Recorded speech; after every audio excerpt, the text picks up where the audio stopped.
Thank you very much, Olivia. Good morning, everybody, those who are in the room and those who are joining us by online.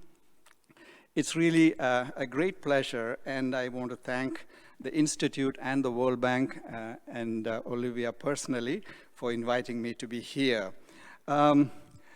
We have a huge agenda, and it's incredibly opportune that this discussion is taking place at a time when all of us feel very intensely that risks are at an all-time high and promising to be higher. And that perception comes heavily also from the events on climate change and pandemic. And so my comments today circle around the climate theme, but they generally will affect and be influenced by other risks as well.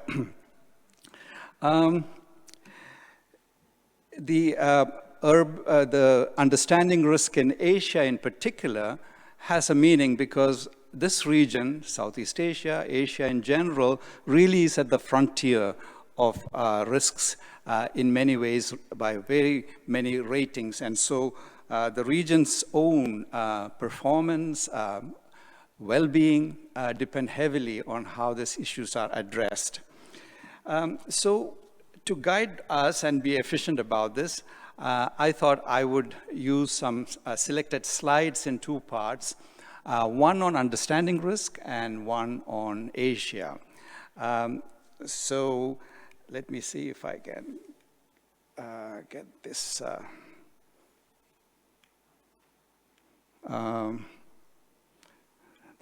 Yeah, okay. So now the speakers that we have today and tomorrow really cover the waterfront. And you can see from global warming to risk registers, communication, all the way to resilience. The question comes up often when we are so overwhelmed by a number of factors that we cannot put our arms around. Is there a hierarchy? Is there a priority that we can think about? And that may be analogous to asking which part of an automobile is the most critical for it to take you from place A to place B. And in fact, you would quickly find out that every part is very critical, but the one that is missing, be it ignition key or petrol, will determine how things will go during the day. So in this kind of a list, we'll be covering all and perhaps come to a realization that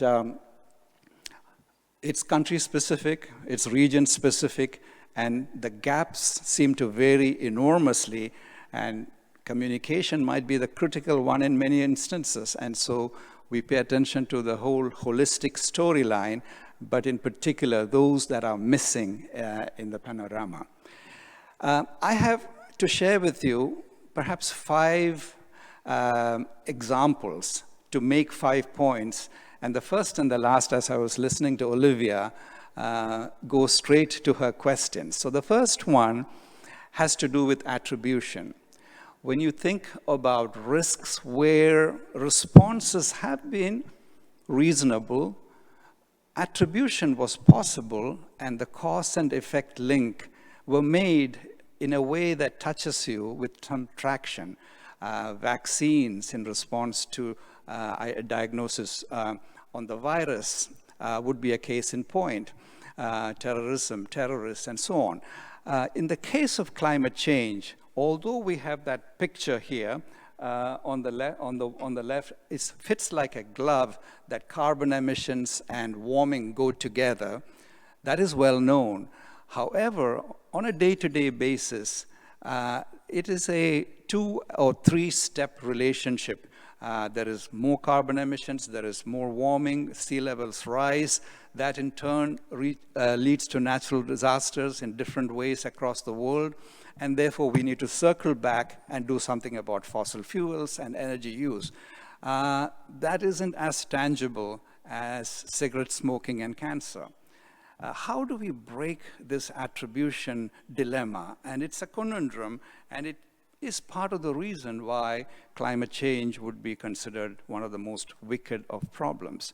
Luckily, as the bottom of that slide shows, there are these attribution studies that are now available. They're coming out that try to link this complicated relationship more directly, and that could motivate action.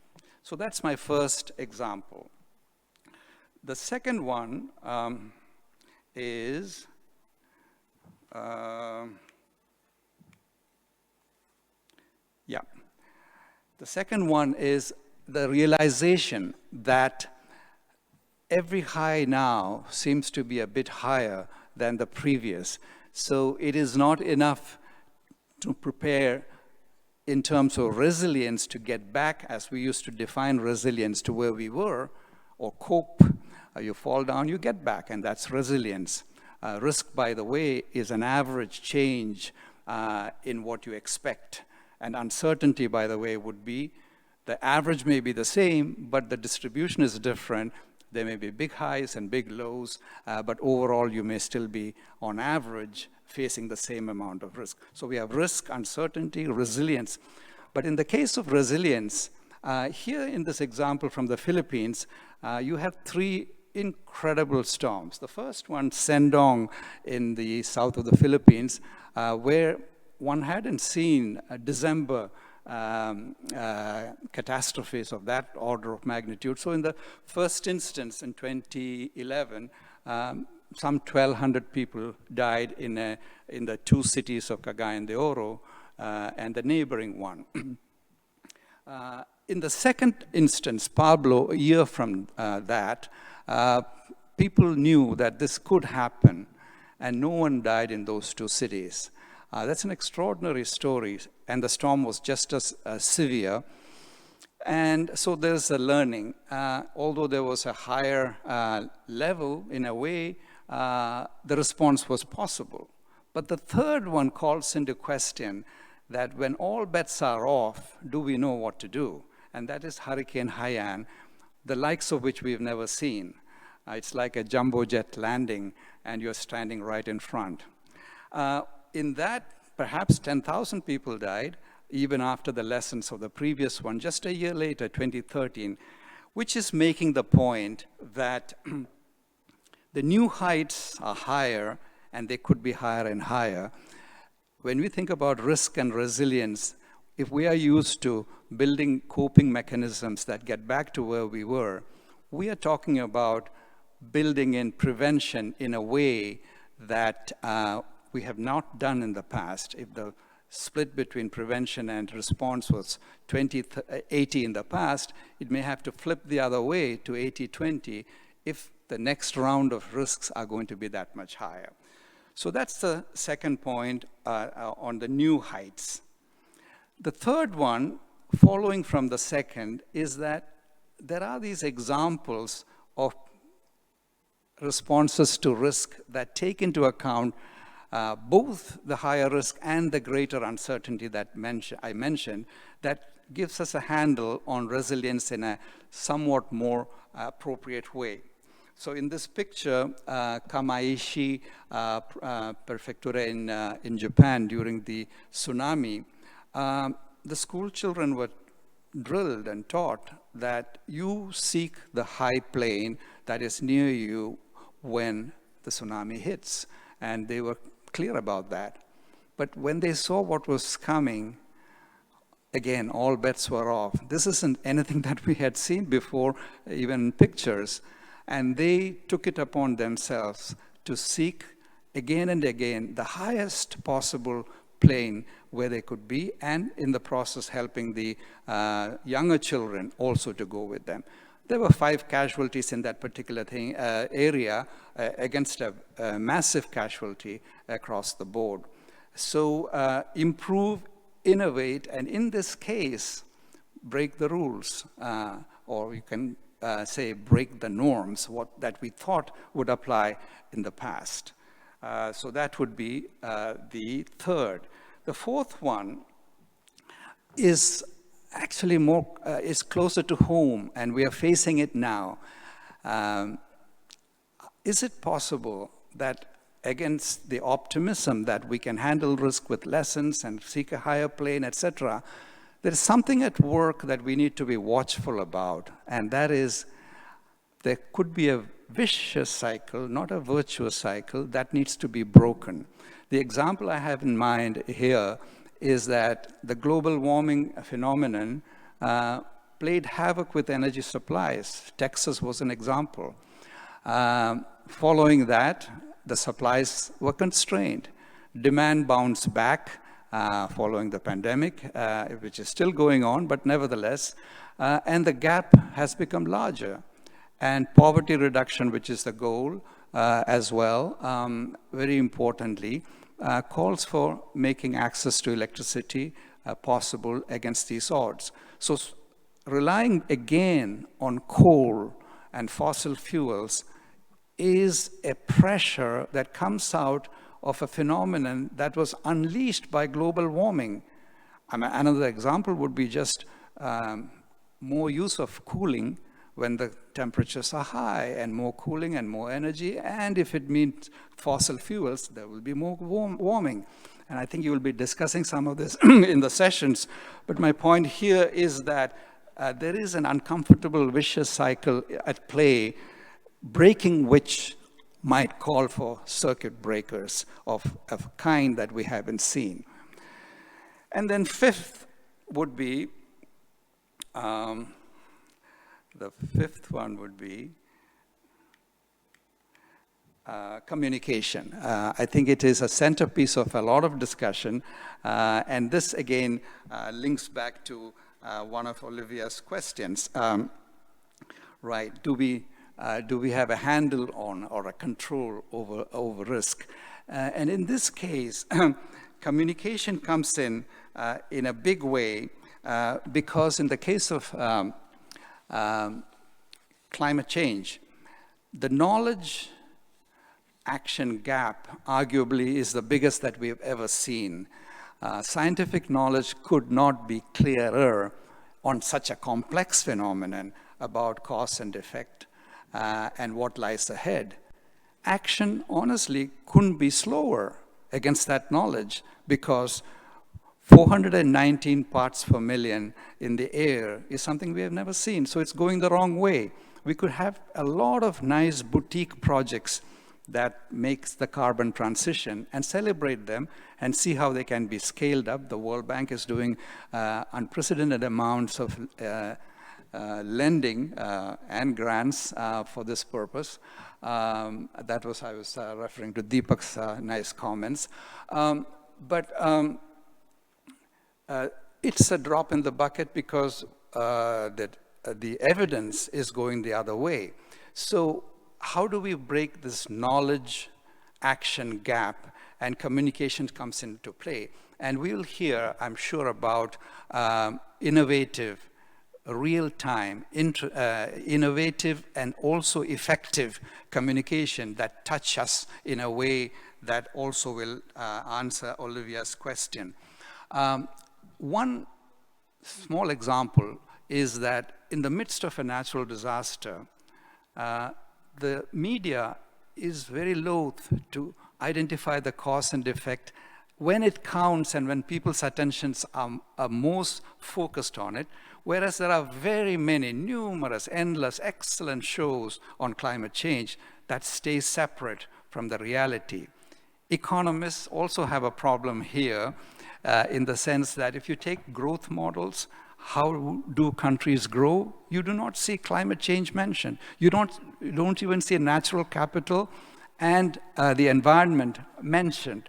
And that's coming from a growth that is linked directly to gross domestic product. The word gross right away tells you that it doesn't net the losses and the damages. So you're going after the wrong indicator to begin with.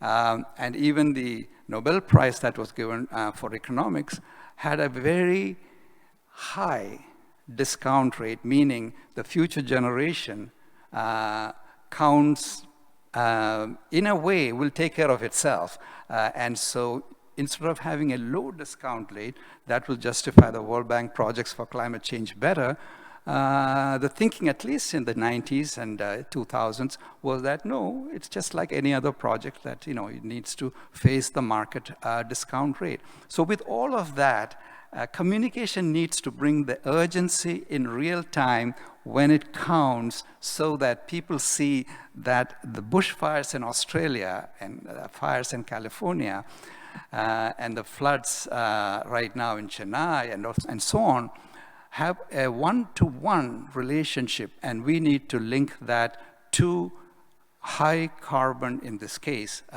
energy use that has to be made a U-turn on if we were to see the results. So in the remaining 5 minutes or so, let me switch to the second part, which is the Asia story. Can we flip the slide, please? Yeah. The next one. Okay, so here is a focus on Southeast Asia, but it really is an Asia story, but the studies that I'm drawing on really refer to Southeast Asia. The IMF had a set of reports, and taken together, they would say that Southeast Asia on climate change is at the front line of the disasters that we talked about. At the same time, if you look at the increase, not the total, the rich countries in the world dominate, especially historically, but the increase in fossil fuel use to trigger growth, that GDP growth, is also the highest. So we have, in a way, a conundrum of the worst kind. The region that is most vulnerable and exposed also is contributing and going the wrong way on the low carbon use of energy that we need to see. So given that, what can be done? Can we make a U-turn on fuel use, switching to renewables? What are the real challenges, especially given that energy crunch, the coming at the wrong time that I mentioned earlier? So once again, public opinion and politics, they are critical. If people really felt that their day-to-day life is related to this, and they make that expression known to the politicians and the leadership, that could make a difference. That's the Southeast Asia. Now, on the positive side, the next please, the Asia pandemic story, despite the concerns and the repeat of waves that took away some of the credibility on handling it, there are some positive lessons here, especially that relates to leadership, clarity, and in contrast to many countries, you have in Southeast Asia the example of a certain degree of trust in policies being proposed and implemented, and teamwork at many levels, and technology underpinning that, taken together, making for a better outcome than would have been, at least the counterfactual would have been worse. So Asia's pandemic lessons on risk management and Southeast Asia, in particular in some of the studies that have been done, tell us a lot of what could be done against this rising tide of risks and the need to build in resilience and prevention into risk management from the outset. The next, and here, if I were to summarize on Asia, the story of rising risks and the need for resilience to reach a different plane, I have to say, at the end of the day, the first thing is probably the last thing. And the first thing is that how we think about well-being and matrix, and again, maybe going back to Olivia's question about what does it take for us to feel good? And do you trust that things will be better? If I were to ask this group, do you feel optimistic or pessimistic about what lies ahead? It would be interesting to see what the answers would be. But the matrix, the metrics of well-being, what counts, probably dominate. So lifestyles, what that means for well-being is part of the story.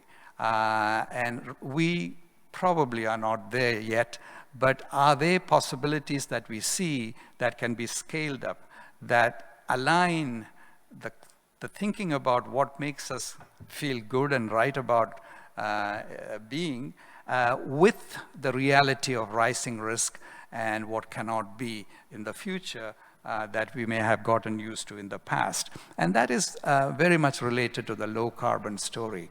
Can we switch from highly polluting, high carbon? And polluting, by that I don't mean air pollution only, because carbon isn't polluting like particulates, but they are nevertheless the principal source, along with methane and so on, in global warming.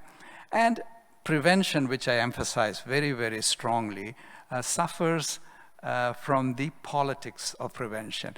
Prevention takes time to produce results. They are not as visible. They don't get the photo ops. And so coping, which is extremely important, does get more attention. And so the silent preventive methods, which really will be essential in the years ahead, get short shrift in the politics as well. Finally, can we draw in finance and technology in a way we have never seen before? We are seeing examples of extraordinary progress on that front, but can we draw them in to the risk scenarios that we have talked about? The leadership and trust is really not a separate point. It is the point in a way. Leadership doesn't mean of only appointed leaders, leadership of all. And trust then comes as a complement of that. Trust in the sense not of blind faith in information and misinformation, but rather that together we can do it. And in a way, as COP26 was unfolding, it was very interesting that the speakers, rich countries, poor countries, they had common messages, but there was a clarion call that together we try to do things with a sense of urgency that we haven't felt before. After all, at the end of the day, one is only as strong as the weakest link. Omicron is an example of that. And so the Prime Minister of Barbados, Mia Mottley, she made a call to all the inhabitants facing these rising risks and the need for building resilience and prevention ahead of time, even if it is not politically convenient, because what is good for one is good for everybody, and change in the mindsets in a way that makes it a reality, and communication really playing its part in underpinning all of that. But at the end of the day, we have come here today to say, she said, try harder. Sense of urgency at an all-time high. So for this group, which is doing its best and doing wonderful things on risk management and risk resilience interaction in Asia and beyond, the heights that society is trying to scale are daunting, and we can heed the Prime Minister's call in good conscience, but because we believe that that needs to be done. Have a wonderful conference. We look forward to this discussion. Thank you.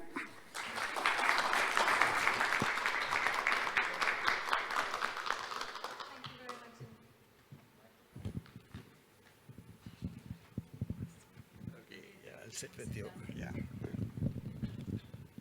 Vinod, thank you very much indeed for that. And we've got just a few minutes for some questions. And let me start with a question from the audience. So please do also make the most of the chat function and the Q&A to add your questions to the list. But our first question, Vinod, is, does culture play any specific role in making Asia more susceptible to climate risks? Or perhaps the Asian mindset on how to approach and deal with climate threats as part of it? Any thoughts on the role that culture plays? In specific to Asia? Yeah. One quick reaction. Asia has been labeled the place of the economic miracle. So clearly on poverty reduction and economic growth, we haven't seen anywhere this degree of advancement, which is a point of great interest around the world. At the same time, as I said, if GDP growth, however it is produced, is also acceptable, indicators that give you credit for growing, regardless of how you grew, then we have a problem. Is that culture that we put material, physical, not net of damage as the goal? I think it's a global phenomenon. I would not say it's different in Asia. Asia just happened to be able to push that button stronger, and someone would say better, and there are books that celebrated that. But is that a problem? Huge in my personal view. And I would love to hear what others think.